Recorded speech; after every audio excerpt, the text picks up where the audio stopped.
만약에 리플이 2배가 하던가 아니면 5천원까지 간다. 크게 상승을 해. 그럼 우리한테 어떤 것들이 나올 수 있냐면 자 볼게요. 만약에 리플이 5천원 전고점을 돌파해. 그러면 여러분들이 가장 궁금해하시는 리플 얘기 한번 해드릴게요. 역사적인 날 아닌가요? 근데 좀 이번에 리플이랑 SEC 소송 관련해가지고 거의 뭐 이 정도 보면은 합의됐다, 종료됐다 봐야겠죠. 요거 딱 터지면서 좀 실망했던 게 뭐냐면 첫 번째 반응이 예전만큼 막 시원치 않아. 진짜 불과 작년만 하더라도 리플이 이렇게 소송 종료 합의가 됐다? 그러면은 유튜브며 뭐며 온 동네방네 다 그냥 소문이 났을 건데 조용하더라고요. 그러니까 이제 유튜버 분들도 이제 알았나 봐. 리플 조회수가 이제 조회수 빨이 떨어진 거를. 그리고 제일 가슴 아팠던 건 가격 상승하는 거. 제가 SEC랑 종료되면 가격 상승 진짜 긍정적으로 희망회로 돌려도 최대 2배라고 말씀드렸죠. 2배는커녕 무슨 20%? 20% 정도? 합의할 것으로 본다고 강의한 내용이 적중했다. 근데 요거는 적중했다 보기 힘들지. 요거는 뭐 다른 분들도 똑같이 분석할 수 있는 거니까. 근데 가격이 막 20%밖에 못해? 3년 넘게 이렇게 기다렸는데 마음이 아프더라고요. 리플 홀더분들은 얼마나 허탈했을까? 저도 리플 홀더 중에 하나지만 좀 기분이 좋진 않더라고요. 그래서 이번에 뭐 SEC가 뭐 20억 달러 달라 그랬었는데 뉴욕 남부지방법원에서 1억 2,500만 달러 민사 벌금 지불을 명령했으니까 뭐 거의 끝난 거지 뭐. 그래서 기관들한테도 파는 거 문제 없고 해외 기관들 만약에 미국 내 기관들한테 팔아야 된다 그러면 SEC한테 등록해야 된다. 요 얘기까지 나왔어요. 그래서 제가 한번 보여드릴까? 그래서 이게 합의 문서인데 요거 보면서 참 많은 생각이 들더라고요. 4년 동안 기다린 게 이건가? 1,000원은 넘어야 될 거 아니야 인간적으로. 4년 동안 진짜 눈물 콧물 흘리면서 밤잠 설쳐가면서 막 걱정했는데. 자, 그러면 리플 SEC 뭐 소송이나 합의나 이런 것들은 뭐 다른 방송들에서 들을 수 있을 거고 우리 코인이슈 방송만에서 들을 수 있는 내용을 한번 지금부터 말씀을 드려볼게요. 왜 리플 SEC 소송이 우리한테 중요한지. 자, 보겠습니다. 그래서 제가 이번에 리플 소송 합의하기 전에 기대 심리 때문에 많이 오르지 않을까요? 미리 사는 거 어떠세요? 제가 말씀드렸죠. 안 오를 거라고. 크게. 지금은 오르기 힘들어, 리플은. 자, 이따 가격 얘기를 좀 이따 말씀을 드리고. 자, 보겠습니다. 이번 리플과 SEC 소송이 왜 중요한지 한번 말씀을 드려볼게요. 가격은 못 올라가고 리플 홀더분들한테는 조금 스트레스 받고 힘들었겠지만 이번에 소송 종료된 건 굉장히 좀 유의미한 부분들이 한 2가지 있었어요. 일단 첫 번째, SEC랑 리플이 이렇게 종료가 됐어. 그러면 그동안 리플처럼 겁냈던 알트코인들이 있죠. 에이다도 있고요. 폴리곤도 있고요. 이더리움도 있습니다. 야, 제2의 리플 되는 거 아니야? SEC한테 또 털리는 거 아니야? 증권성 토큰으로 빠지는 거 아니야? 라고 생각했던 알트코인들. 어떻게 보면 그 알트코인들의 상반을 SEC가 막고 있었던 겁니다. 근데 리플과 SEC 소송 종료됨으로써 어떻게 됐다? 증권성 토큰에서 그런 알트코인들의 상방이 막혔던 게 뚫렸다. 해결이 됐다. 그러면 이번에 상승장 마지막 사이클에서 그런 비슷한 코인들이나 그런 알트코인들이 상승할 수 있는 이런 여력, 벗어날 수 있게 해주지 않았나. 자, 그리고 한 가지 더. 요게 중요합니다. 요거는 리플 가격이 전고점 5,000원 이상 돌파를 해야 적용이 되는 겁니다. 이거 참, 2번 죽이는 것 같아서 죄송한데, 코인이슈야, 2018년대 리플 5,000원 전고점이었잖아. 5,000원 넘을 수 있을 것 같아? 올해? 저는 힘들다고 생각합니다. 힘들 거라 생각해요. 스텔라 이따 말씀드릴게요. 저도 스텔라 갖고 있습니다. 5,000원은 힘들지 않을까. 냉정하게 봤을 때. 저도 오래 갖고 있었어요.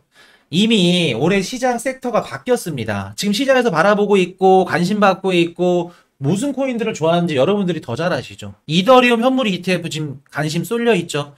비트 ETF도 쏠려 있고, 비트코인은 뭐 예외로 하고, 알트코인, 알트끼리, 이더리움 ETF, 그리고 솔라나 잘 나가잖아. 그리고 AI 섹터, RWA 섹터, 밈코인, 거기다 또 레이어 2까지. 지금 리플은 어느 정도 수준이랑 경쟁을 해야 되냐면 레이어 2 정도. 레이어 2보다도 조금 경쟁력이 없을 수도 있습니다. 리플 같은 경우에 뭐 스텔라랑 마찬가지로 CBDC, 스테이블 코인 얘네인데 올해 상승 테마가 스테이블 코인, CBDC 없기 때문에 만약에 트럼프가 막 스테이블 코인 얘기하면서 더 띄워줬다 그러면 리플이나 이런 애들 조금 더 갈 수 있겠죠. 근데 이번 상승 테마는 아닙니다. 리플이 아니에요. 그래서 제가 개인적으로 봤을 때 리플이 5,000원 이상 넘기는 힘들 걸로 봅니다. 그럼 2배 이상 갈 수도 있냐? 오케이, 거기까지는.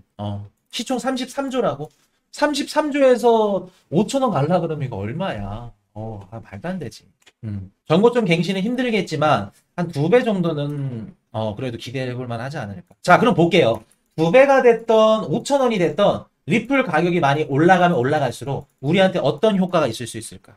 이번에 리플 그 승소가 되면서 가슴 아팠던 이유 중에 하나, 또 한 가지 이유를 또 추가로 들어들자면, 자, 리플 가격이 오르면 항상 같이 오르는 애가 있어. 누구 있죠? 리플이 올라. 그럼 얘도 올라요. 누구 있죠? 맥주. 스텔라 있잖아, 스텔라. 리플이 오르면 스텔라 오릅니다. 이더리움 오르면 이더리움 클래식 오르는 거죠. 커플링이죠. 근데 이번에 스텔라 가격 반등 있었나요? 없었나요? 리플 소송 종료되고 나서 리플 막 20% 오를 때 스텔라 어땠죠? 뜨뜻미지근해. 없었어. 스텔라 상승이 없었고 반응이 없었다는 건 무슨 뜻이에요? 무슨 뜻일까? 현재 시장에서 관심 없다는 겁니다. 스텔라 관심 없다는 거. 스텔라뿐만 아니라 리플 포함해서 스텔라, 리플 예전처럼 커플링 형식으로 끊겼다는 건 시장에서 얘는 관심도가 없다. 리플만 그냥 소송 끝났으니 관심이 있을 뿐이고 스텔라까지 관심 없다는 겁니다. 만약에 이번에 리플 오를 때 스텔라까지 같이 오른다? 그러면 조금 더 희망적인 이런 것들을 볼 수 있었겠죠. 자, 그럼 볼게요. 만약에 그렇다고 스텔라가 안 좋다, 안 올라간다, 그 말씀 드리는 게 아니에요. 올라갈 수 있는 가지수는 있습니다. 만약에 리플이 2배가 하던가 아니면 5천원까지 간다, 크게 상승을 해. 그러면 2018년도부터 리플에 물려 계셨던 분들, 뭐 손절 친 분들 계실 거고 여러 가지들 뭐 리플을 지금 홀드하고 계신 분들이 많을 건데, 그분들이 어떻게 될 수 있다? 4년 동안 버텼으면은 100이면 100, 자기가 산 매수 금액이 오면 무조건 탈출할 겁니다. 만약에 리플이 전고점 5천원 간다? 그러면 4년 동안 물려있던 거 리플 매도하고 현금 들고 있을 겁니다. 자, 그 유동성이 어디로 갈 가능성이 높을까? 다시는 코인 투자 안 해 하고 원화로 출금해서 나갈까? 아니면 그 돈이 미친 듯이 상승장인 다른 알트코인에 들어갈 가능성이 높을까? 리플이 5천원 간다는 경우의 수는 상승장 때 가능성이 거의 100이면 100일 겁니다. 상승장 아닌데 리플 혼자 5천원 못 가요. 그러면 리플 5천원 가서 그때 당시에도 그때의 시점 보면은 AI나 밈코인이나 다른 알트코인들도 막 2배, 3배 폭등하고 있을 때예요. 그럼 리플에 몰려있었던 5천원까지 몰려있었던 시체들, 위에 상단 자금들, 묶여있던 유동성들, 얘네들이 어디로 갈 가능성이 있다? 다른 알트코인들로 갈 가능성이 있겠죠. 그러면 일시적으로 우리 코인 시장의 상승장에서 일시적으로 유동성을 공급해 줄 수 있는 효과가 날 수 있겠죠. 리플 가격이 상승하는 게. 이해되셨나요? 어떻게 보면은 풀이나 이렇게 막 4년, 5년 막 이렇게 장기 홀더들이 많거나 물려있는 코인들이 많으면은 거래소 입장에서는 안 좋아요. 이번에 거래소에서 막 그 트레이딩 이벤트 하고 신규 코인들 막 하면서 예전 코인들 막 상장 폐지 시키고 막 안 좋게 이렇게 분위기를 형성을 하죠. 제가 예전에 방송 한번 들었었는데, 거래소에서는 신규 자금이 들어와서 빠르게 도는 걸 좋아합니다. 왜? 거래가 빨라요. 수수료도 많이 나오니까. 근데 볼게요. 리플같이 오래된 이런 묵은지 코인들, 여기에 물려있던 시체들, 유동성들이 우리 코인 시장 들어오면은 우리 코인 투자자들한테는 좋아요. 어떻다? 일시적으로 유동성 공급을 해줄 수 있기 때문에. 그래서 보시면 리플에 물려있던 시체에 있던 이런 자금들이 들어가면 우리 알트코인들의 자금이 일시적으로 들어갈 수 있다. 유동성 공급 효과가 날 수 있다. 첫 번째. 그리고 또 두 번째 뭘까? 리플이 올라가. 그러면 그동안 잠잠했던, 반응이 없던 스텔라 투자자들도 들썩들썩 하겠죠. 들썩들썩 하겠죠. 그러면 만약에 리플이 이렇게 올라간다 그러면 에이다가 됐건 스텔라가 됐건 1세대 코인들이 있죠. 얘네들이 들썩들썩일 가능성이 있습니다. 들썩일 가능성이 있어요. 어떻게 보면은 억지야. 근데 암호화폐 시장이 억지 맞죠? 리플 만약에 볼게요. 내가 스텔라 재단이야.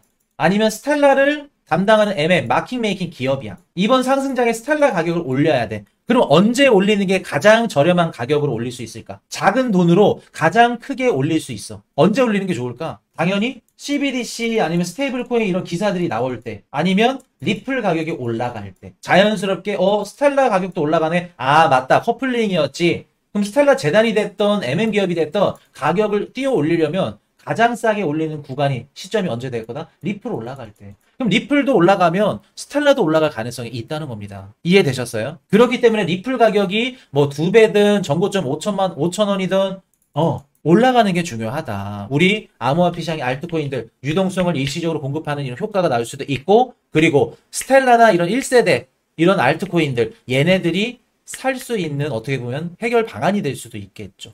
해결책이나 이런 해결 방향책들을 제시해 줄 수 있는 리플 가격이 올라가면. 그렇기 때문에 우리가 리플 가격이 올라가는 게 중요하다. 내가 리플 코인을 투자 안 해. AI 코인만 사고 민코인만 샀어. 리플 진작 손절했어. 그래도 리플 가격이 올라가면 우리한테는 긍정적이다. 이제 좀 이해되시나요? 이해됐다 1번. 그래서 참 저도 리플 가격이 막 전고점 5,000원 넘고 올라가면 좋겠지만 일단은 뭐 지켜봐야겠죠. 제 뷰가 틀리길 바라봅니다. 그래야 리플 4년 동안 진짜 쎄 빠지게 고생하고 홀더분들한테 보답이라도 하지. 5,000원 가야지. 그래도 보답이지. 응? 기값 해봤자 20% 올라가고 그게 뭐야. 4년 동안 기다렸는데. 그래서 리플 가격 올라가는 게 리플 홀더분들뿐만 아니라 우리 코인 투자자들한테도 굉장히 중요하다는 거.